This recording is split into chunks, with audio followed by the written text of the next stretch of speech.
My son's fiancé mocked me when we met for the first time. Your dad only finished middle school. Seriously, can you even get a job with such a low academic qualification? She laughed heartily. Her father chimed in. I can't believe he's an unemployed high school dropout, and belittled me on top of that. They served food only for the four of them, excluding me. The fiancé's mother said with a big smile, I prepare meals only for my family. I have never seen someone ridiculous parent to this extent during a meet and greet between two families. I decided to get back at the four rude people, including my son, and told them, say whatever you want, before storming out of the restaurant. My name is Stephen Walker. I just turned 60 this year, and I have a 25-year-old son named Michael, but my relationship with my son is strained. He never sets foot in my house. I've often regretted how I raised him, as this is what led to the situation where and now. I lost my beloved wife when Michael was still in elementary school. My wife had been frail since childhood, and she passed away at the young age of 45. At my wife's funeral, I didn't care about the judgmental looks from relatives. I paused like a little kid. Michael was more composed, telling me, Dad, it's sad, but let's say your goodbyes to Mom. But my grief only lasted during the funeral. Back then, I was running a real estate business that I had inherited from my father. The day after my wife's funeral, I woke up to phone calls from clients. That's right, I had loyal clients to take care of, and I had to raise Michael on my own. Now, I snapped out of it with those phone calls and headed to my office. At the same time, I took part in school events and PTA meetings. I had to fill a role that my wife had been playing all by myself. There's no way my lousy self could juggle work and school events perfectly on my own. I quickly gave up and decided to temporarily close my business. I handed over my clients to another real estate agency so I could spend time with Michael. But when I went to school, Michael glared at me and said, Dad, I told you not to come. He even complained, don't tell anyone you're my dad. Without saying whose parent I was or why I was at the school, I would just be some stranger. Even today, I'm wearing a name tag that says Walker as I participate in PTA activities. I couldn't fathom why my son started giving me the cold shoulder all of a sudden, but it didn't take long for the penny to drop. Hey, isn't that your dad? What's he doing at school on a weekday? Does he have nothing better to do? My mom said. After your mom passed away, your dad became jobless, right?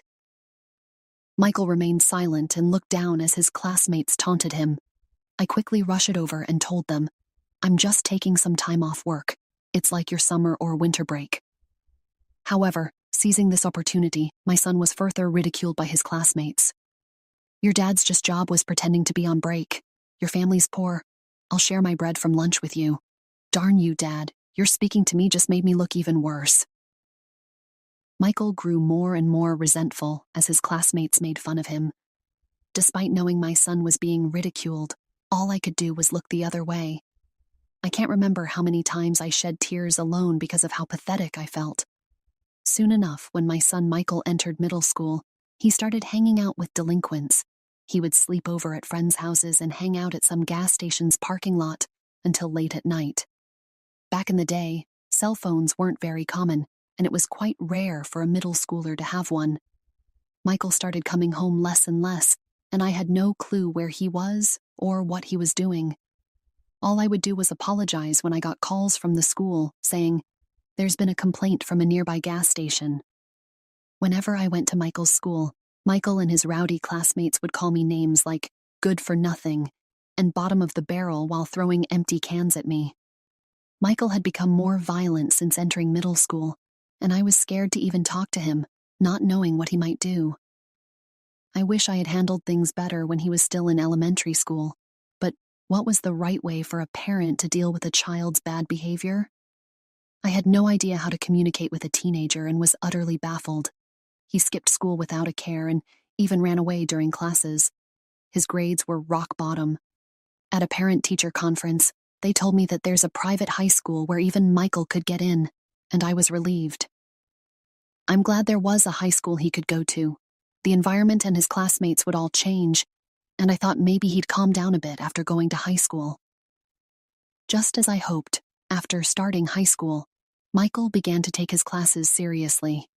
He studied hard and started scoring a bit above average on tests, and he even made it to college. But his disdain for me remained the same. Even after going to high school, he continued to bounce from one friend's house to another, never stopping by home. After getting into college, he started living alone in a dorm, and he paid his tuition by working part-time. He was living independently, which was commendable, but he was cold as ice towards me. Even after he started working, he never once came home. Then, out of the blue, when Michael was about 25, which I hadn't seen in years, he called me. Out of the blue, he calls me and says, "I've got someone I want to marry." Then he goes, "Next Sunday at 2 p.m., we're meeting up at a fancy restaurant, so be there," and lets me know the plans he made without even asking about my availability. I'm like, hold on, this is too sudden. But when I got mad, he just goes, "If you can't make it, don't bother," and hangs up the phone with his cold attitude.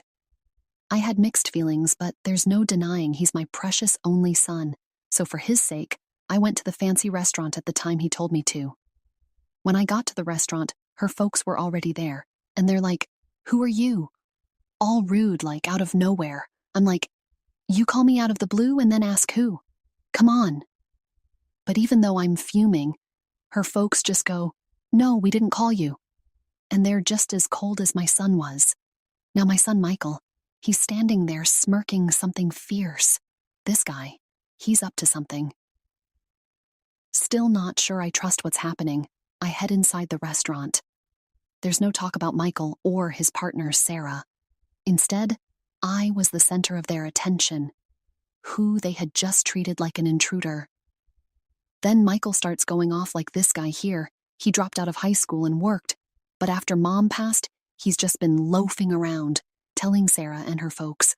I'm like, hey, this ain't a time or place, but he isn't having any of it. Then to top it all off, Sarah bursts out laughing. For real? Can a person even get hired with just a middle school education? And Sarah's dad is all, wow, raised by a high school dropout and layabout, but you are here with a college degree and a job at a big company. You took your old man as what not to be, huh? Praising Michael, I was too tired to even argue and was gonna say what you want, I'm out of here. But the second I go to say that, a waiter comes in from behind me with the food. Sorry for the wait. Oh, right, the food hadn't even come yet. I was so steamed, I forgot. I had tried to calm down, thought I'd just eat what was in front of me and leave, but the food that gets brought out is only for Michael, Sarah, and Sarah's parents. The waiter goes, "I'm sorry, we had a reservation for 4, giving me this look. Sarah's mom goes, "Yes, that's correct. He's not our family, so don't mind him," giving the waiter this sweet smile.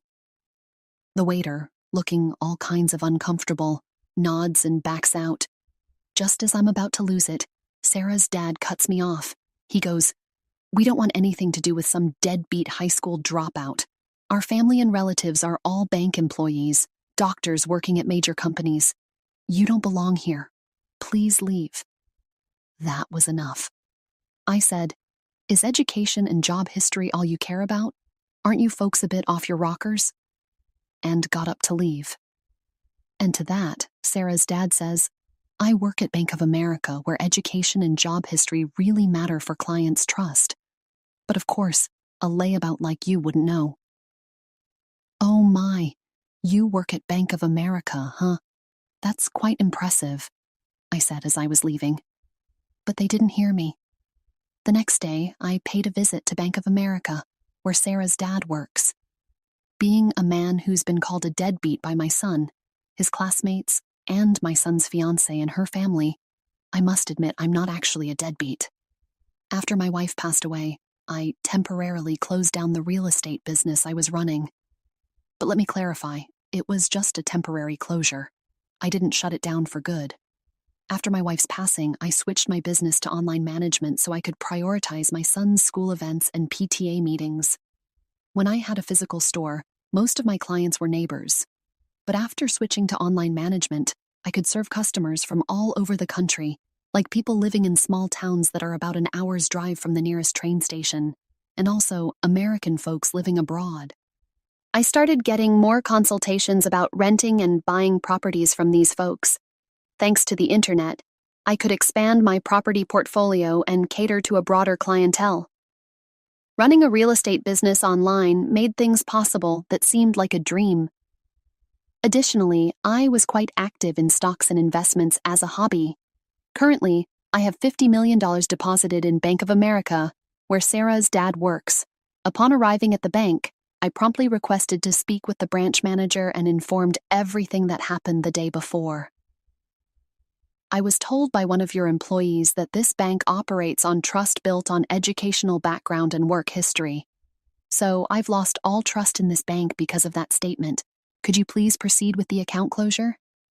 As I said that, the branch manager kept apologizing profusely and finally explained the account closure process with a face on the verge of tears. Oh, I almost forgot about something important. There's this troublemaker who has not paid the rent for the apartment I own for 2 years. I had been letting it slide, thinking he's my son, but no more. I mailed my son a notice demanding 2 years' worth of rent. 3 days later, Sarah's dad and my bonehead son came storming into my house. Why did you rat me out to the branch manager? That was underhanded, Dad. What's the deal with that notice? If you're the manager, cover for me. I sighed and said, I lost trust in the bank after learning about your practice of judging clients based on education and work history. Are you panicking just because of what one person said? Do you have something to hide? And Michael, just because we're family doesn't mean you can skip paying rent. Pay your own dang rent, Sarah's dad shouted. Because you went around stirring the pot, I got a bunch of complaints from my other clients. My boss chewed me out because of what you did. The nerve. Oh no, I didn't stir the pot. I just shared this story as a casual conversation with my relatives and clients. I didn't tell them to close their accounts, I said with a smile. My son snapped at me. What clients, Dad? You're just a deadbeat, aren't you? You think a deadbeat could afford to build a huge house like this in such a prime location and still maintain this lifestyle? I even did some renovations recently, I replied. My son made a baffled face and said, Huh, what's that? Did you go into debt or something? I'm really fed up with you. I took a break from my real estate job for a while and then switched to running an online business, which I'm still doing. How many times do I have to tell you? I'm not a bum. With my words, my son turned pale as a ghost. What? I had no clue. I thought you were just working part-time. Sarah's dad started yelling, You're a real piece of work, keeping your occupation secret even from your own son. I got annoyed and said, Say whatever you want, as I closed the front door. Outside, I heard them shouting, You've ruined my reputation. I'm gonna sue you. I can't believe I've been deped by my old man for this long. I'm not gonna let him do this to me. The two of them are making a ruckus, but after about 10 minutes of shouting, seems like they got exhausted and it got quiet. Well, once they realized that shouting was meaningless, I figured they wouldn't bother coming around here again. I let out a sigh of relief and went to make myself a cup of coffee. Just then, I heard my son's voice outside again. You big fat liar, what are you still here? I said, as I looked out the window to see Sarah's dad and my son spray painting my front door. You've got to be kidding me. What are they up to? Just as I was about to go outside and give them a piece of my mind, I heard a police siren getting closer. Could it be that someone in the neighborhood called the cops? My hunch was right on the money. When I went outside, the two of them were being detained by the police who showed up because of a neighbor's complaint. Ah, there he is, that big fat liar. I lost all my credibility at work because of him. They shouted as the police calmly loaded them into the patrol car, saying, all right, we'll take it from here. Then one of the officers who seemed to have just noticed me approached me with a strangely cheerful expression. Sir, would you please come with us to give your statement? Why me? But I guess I'm the victim here. I'm gonna spill the beans on all their shenanigans. When we got to the police station, I showed the cops a video from my phone. It was footage from the security camera I installed at my front door. The camera had recorded all the yelling and antics. "What a great piece of evidence," the officer exclaimed with a sparkle in his eye, and my questioning was over in a jiffy. My son and Sarah's dad were given a stern warning by the police, and they had to sign a restraining order to keep their distance from me. And it turns out the whole neighborhood had witnessed their crazy behavior. One of my son's coworkers who lives nearby had been blabbering about it at the office. "Hey, you won't believe it, but Michael was caught spray painting his own father's house and got hauled off by the cops." I was so shocked. I recorded the whole thing. My son became the talk of the town at his workplace and with clients, and his boss ended up demoting him. I went to report the incident to Bank of America again, where Sarah's dad worked. When I showed the manager the security camera footage on my phone, his face turned white as a sheet. I heard that Sarah's dad finally got fired, and naturally, she called off the engagement with Michael. Michael and Sarah's family both fled far away to a rural area. Apparently, Sarah's parents even came to work part-time at the gas station in the sticks run by my brother. They're no good, couldn't get the hang of stocking shelves no matter how many times I showed them, had to give them the boot pronto. And word has it, the nearby gas stations and farms did the same. According to my brother, it seems Sarah's parents can't land a steady job, and they're bouncing from one gig to another at gas stations and farms as a couple. Furthermore, I heard that Sarah showered her boyfriends, including my son, with high-end gifts like watches, and she was in debt because of that. The little money her parents make from their part-time jobs apparently goes straight into paying off their daughter's debts, and it's a mystery how they're making ends meet. It's been 5 years since then, and my son is now 30. It seems like he's changed for the better after being treated with kindness from folks in the small town he moved to. He came to me a couple of times and apologized sincerely. "I was naive and immature.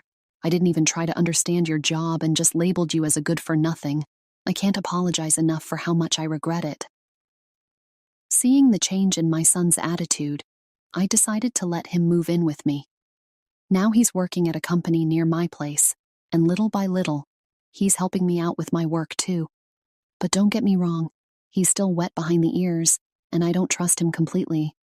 I'm hesitant to hand over all my work to him, but I'm going to observe his behavior and attitude towards work and make decisions accordingly. If he proves he's really turned his life around, I might consider handing over the reins of my business. But if I told him that, he might get too excited and say, "For real?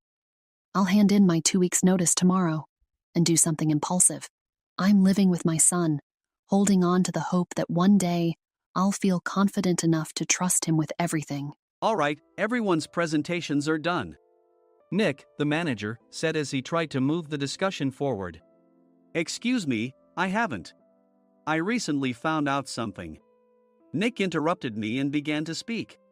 "There's apparently someone in this department who didn't graduate high school and is just a part-timer. Meetings should be for employees only." Absolutely right.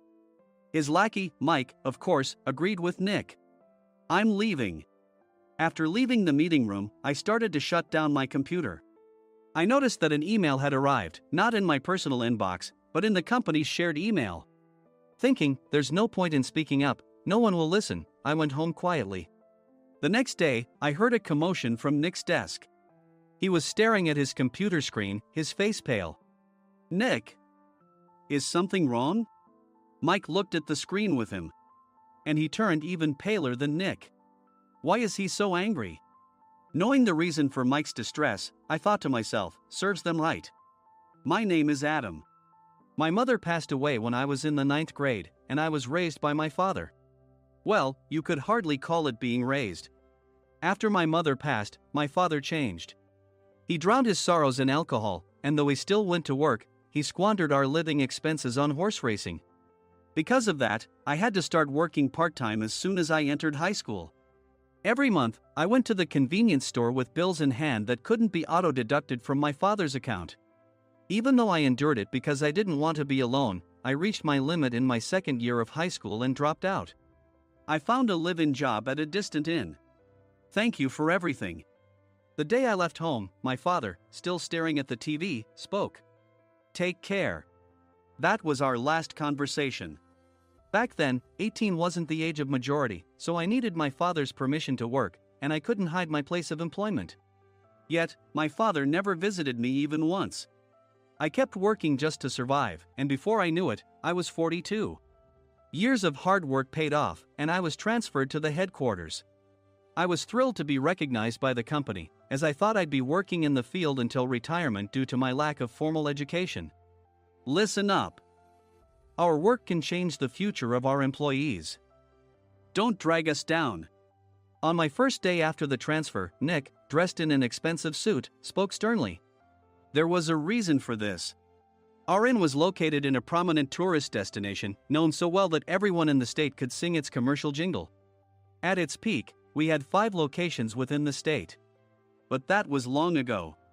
Due to financial difficulties and aging facilities, only the place where I had worked for many years and the original establishment remained. I was prepared to lose my job anytime, but now there was a glimmer of hope. With the rise of social media, the tourist area where the inn was located started gaining attention again. Depending on how hard the sales department, where I was transferred, worked, we could either thrive or be forced to give up this prime location to the new hotel chains continuously popping up. For Nick, who had switched careers from another industry to strengthen our sales, this was a battle he couldn't afford to lose. I understood why he had to be strict. I will do my best. Nick sneered at my enthusiastic declaration. Did you not hear what I said? I'm sorry. I thought I was listening carefully. Out of habit from years of customer service, I apologized reflexively, though I had no idea what had offended him. Someone was watching me with a smirk. In this department, there are those who are expected to excel and those who have been shoved here because they have nowhere else to go. You are the latter. It was Mike, the section chief. He's 7 years younger, at 35. But he was called to headquarters much earlier than I was and had been moving around within the headquarters ever since. I'm not jealous, but I can't accept that he's my boss. Graduating from a prestigious university, he has an unusually high pride and caused many problems as a newbie, making things very difficult for me when I was the front desk leader. When I found out Mike was transferred to the sales department a month before me, I was disheartened. Mike is right. With just a middle school diploma, there's not much you can do. Don't even think about achieving results. As if I didn't exist, Nick remarked, I'm thirsty. Mike eagerly ran to the coffee maker. It seems Mike is Nick's lackey. I regretted being happy about my transfer to headquarters, wishing I had stayed on site forever. Send a direct mail to every company on this list by the end of the day. Nick only assigned me tasks that even a new graduate could handle. What? There are over 1,000 companies. You want me to send to all of them by today? Yes, if you and your fellow misfits split the work, even those with nowhere else to go should finish by today. I glanced at the employees typing away expressionlessly. They were worn out from customer service, only thinking about leaving on time, or were women reassigned after having children, with zero motivation for work. Even Sam, a new graduate from the same university as Mike, who was supposed to be among the expected achievers, had no enthusiasm for the job, having joined the company wanting to do customer service. I don't care what they say, I plan to quit anytime, he said. Only Nick and Mike were highly motivated, making all the decisions between the two of them.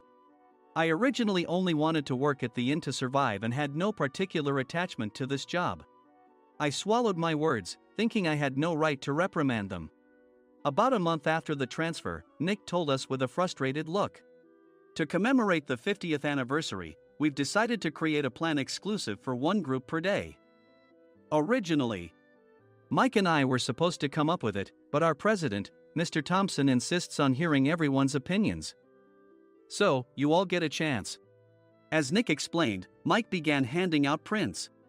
Make sure not to embarrass Nick. If your ideas are half-baked, you'll have to redo them. It seemed that they had printed his handwritten notes by Mr. Thompson, which included several questions and a section for free responses. It made sense why Nick had to seek our input, given that all responses had to be submitted to Mr. Thompson. We were given a week to think about it, and a meeting was scheduled to compile our ideas. My plan is to let guests enjoy both the old and modern America. Nick began the presentations. Guests would watch a master confectioner at a nearby traditional sweet shop make sweets in front of them. The welcome drink would be premium tea in a bottle. Nick's plan was certainly attractive. After his presentation, Nick called on us to present in the order we were seated. Just as I stood up for my turn. "All right, everyone's presentations are done." "Excuse me, I haven't. I recently found out something." Nick interrupted me. "There's someone in this department who didn't graduate high school and is just a part-timer." He was likely talking about me. I joined the company as a part-timer and was made a full-time employee when I turned 20. That was 20 years ago, so Nick and Mike probably had no chance to know until recently. Meetings should be for employees only. Absolutely right. After that, Nick kept creating opportunities to solicit everyone's opinions, purposefully excluding me from speaking. The meeting unexpectedly heated up and went past the scheduled end time. A few people asked to leave, and the discussion continued with the remaining few. "Still here?" Normally, you'd leave in that situation. Though I had no attachment to the job initially, hearing kind words from customers made me want to make them happier. For someone like me, with nowhere to go, the inn was my home and customer service was my life. I felt pathetic about my current self. "I'm leaving."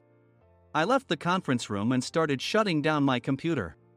I noticed an email had arrived, not in my personal inbox, but in the company's shared email. Thinking no one would listen to what I had to say anyway, I quietly went home. The next day, while preparing the DM as instructed, I heard a commotion from Nick's desk. In his haste to stand up, he hit his knee on the desk. He stared at his computer screen, his face pale. "Nick?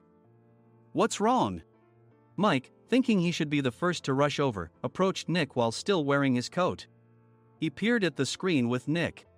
And he turned even paler than Nick. Why is he so angry? Who is responsible for this company? Nick, more irritated than ever, asked, and Mike answered without checking. Probably Sam. Sam wasn't there because he was attending a morning training session for new hires. Nick gave up on getting angry and returned his gaze to the screen. They were looking at an email that arrived right after the end of the working day yesterday. Apparently, no one, including me, had checked it before leaving. The email was from a large company that used us for their annual employee trips. The president and executives of that company also frequently used our services personally. President of the company, Mr. Mason himself, had declared that neither he nor his company would ever use our services again. Well, some companies cancel their employee trips or stop using our services due to financial struggles. Let's just move on. Mike kept wiping the sweat from his forehead with a handkerchief. Knowing why Mike was so agitated, I quietly watched their interaction. "Do you know how much revenue we get from that company?" "We can find other guests to fill the rooms, but we'll lose the banquet costs. Gift shop revenue, rental car fees, and more. Moreover, the gifts were supposed to be prepared by the traditional confectionery shop involved in Nick's proposed plan. If it's known that we incurred such a huge loss at this critical time, Nick's position in the company would be jeopardized." Nick took a deep breath, seemingly trying to calm himself. "All right, Mike. Go to New York right now and apologize to Mr. Mason." "What? You're coming with me, right? I have urgent work to do." "I trust you, which is why I'm entrusting this to you." "Please." Mike, believing Nick's sincerity, agreed with a determined look on his face, saying, "Yes. That's Nick for you." Even if Mike went to apologize, Nick would shift all the blame onto him if the client didn't change their mind. Well, it was Mike's fault to begin with, so it served him right. About 3 hours later, Sam answered a call from somewhere and repeatedly apologized, saying, "I'm very sorry." Everyone watched to see what was happening. After ending the call, he informed Nick with a weary tone. When Mike arrived at the client's company, he only made things worse, further infuriating Mr. Mason. He was demanding, "Get his boss here immediately." It was no wonder Sam was exhausted, dealing with such a call right after returning from training. What is that idiot doing? "All right, Adam, you're coming with me. If sacrificing Mike didn't work, then I must be next."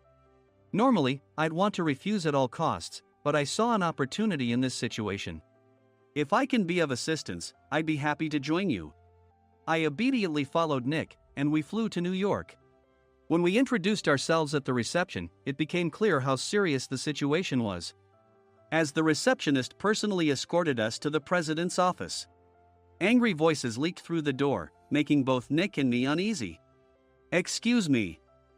I'm Nick, the supervisor. I understand my subordinate has caused you trouble, and I deeply apologize."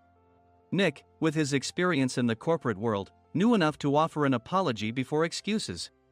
However, his customer service skills left much to be desired. I sighed as I saw Mike trembling like a small dog in the corner of the room. "What kind of training are you giving your subordinates?" Mr. Mason glared at Nick with a red face. The intensity of his gaze made even Nick take a step back. Regrettably, I joined this company only 2 years ago and was unaware of Mike's issues. I should have identified his shortcomings sooner. Indeed, I should have realized sooner.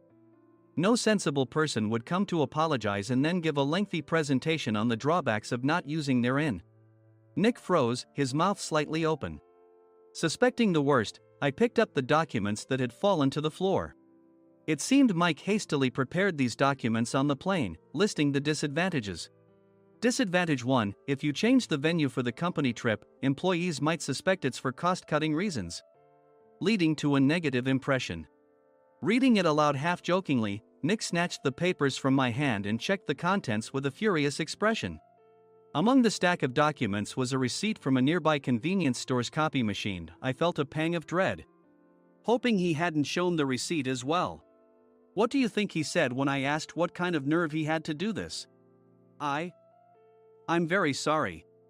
Faced with the dire situation, Nick must have thought there was nothing left to do but apologize. In a voice smaller than I'd ever heard from him, he uttered words of apology. He said, "I'm a Harvard graduate.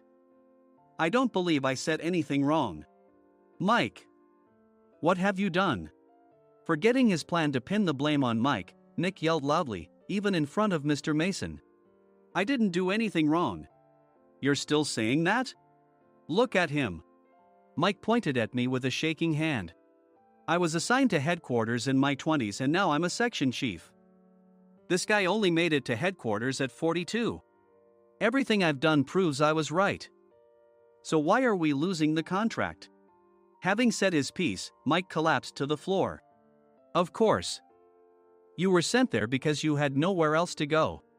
Mike never expected to hear such words from someone he looked down upon. He lunged at me, and Nick hurriedly stepped in to stop him. "Mr. Thompson told me Mike is a quick thinker, and to take good care of him." There's no way he was pushed aside. "Don't make things worse here. He didn't say quick thinker, he said only quick-witted, didn't he?" I don't remember that part." I recalled the many troubles Mike caused when he was a newbie. When Mike was on the front line, his pride was so high that he never apologized to customers. Customer service, especially in our job, doesn't work alone. It brings both good and bad situations. If the front staff or housekeepers made mistakes, or the cleaning company didn't properly clean a room, one had to apologize to the customers regardless of personal fault. Mike, in such situations, would never apologize, insisting he wasn't at fault. This often angered customers, and as the front desk leader, I frequently had to apologize on his behalf. He caused complaints and disrupted operations, which is why he was quickly moved to headquarters. In departments where he didn't interact directly with customers, his quick thinking was beneficial and things went well. But it seemed his flaws were starting to show. Corporate reservations are supposed to be entered into the system by the sales representative. But a quick check yesterday revealed that more than 10 items were missing from the client's reservation. The handover document clearly stated what needed to be prepared. Why didn't you enter it into the system?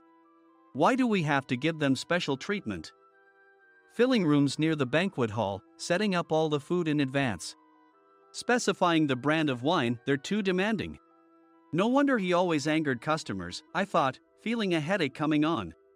Grouping them in rooms near the banquet hall is for our benefit too. It makes it easier for the staff to set up beds and serve breakfast since everyone's schedule is synchronized. As for the other requests, Mr. Mason suggested them to lighten our load. I didn't know that. Nick finally seemed to realize that Mike was the one who had angered the client. What did you say to them? I just told them we wouldn't give them special treatment anymore. We shouldn't waste effort on things that don't bring in money. I was utterly exasperated at his lack of understanding of customer service. Of course, we shouldn't comply with unreasonable demands. But carrying over successful practices from past stays makes customers feel remembered and enhances their experience. Good memories encourage repeat visits. That's part of our job. I looked down at Mike, who was sitting on the floor. In our job, nothing is a waste.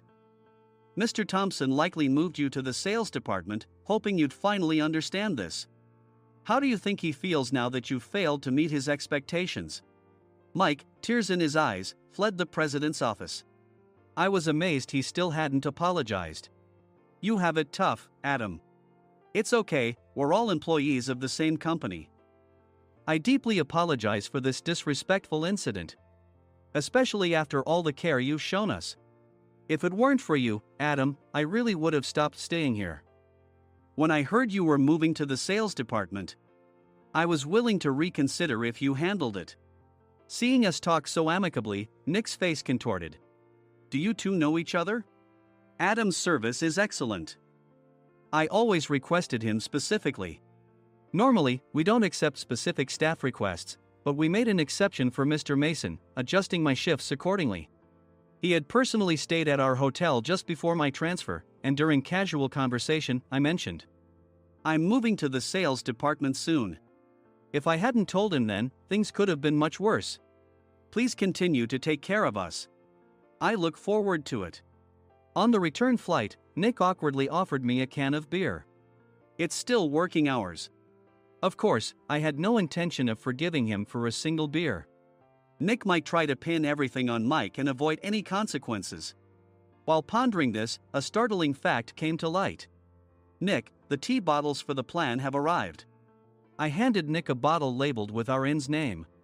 They look good. What are you talking about? These are plastic bottles. I had assumed we would use the trendy, high-end bottling tea. But what arrived were ordinary plastic bottles of tea with customized labels. The only unique aspect was the label, which had the inn's name, making it look customized.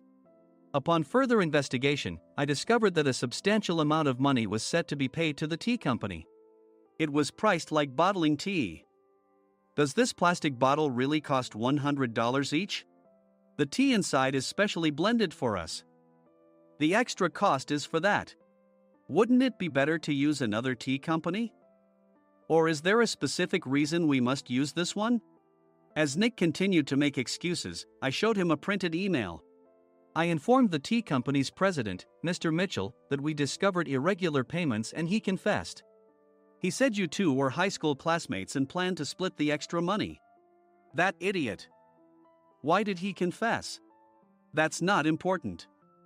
You should worry about yourself, this could turn into a police matter. Opening the bottle cap, I suggested. How about calming down with this tea? It supposedly has a relaxing effect. Nick drank the tea frantically. In the following days, decisions were made about their fates. Mike was reassigned to the General Affairs Department, with no chance of transfer or promotion, as per Mr. Thompson's orders. As for Nick, since the payment to the tea company hadn't yet been made, he narrowly avoided legal trouble. Instead, he was encouraged to leave the company, and to avoid further complications, Nick submitted his resignation. Rumor has it that connections between HR departments have made it difficult for him to find new employment. Even though it was good to have those two gone, something unexpected happened in the sales department. Everyone became motivated and united in refining the 50th anniversary plan. In the end, my plan was adopted. We collaborated with the Tourist Information Center to provide personalized guides. The plan, tailored to the number of guests, was truly special for the 50th anniversary. Hey, is Adam's family coming to stay? I immediately booked that special plan for my family. Sam noticed it on the reservation list and quickly picked up on it. Yes, I'm inviting my father. That's great. I might invite my parents too. I lacked the courage to face my father just as Adam. But here, with the confidence Mr. Mason praised, I felt ready. The 50th anniversary plan was a perfect opportunity to reconnect with my father. I hoped to bring back the days when we could laugh together as we once did.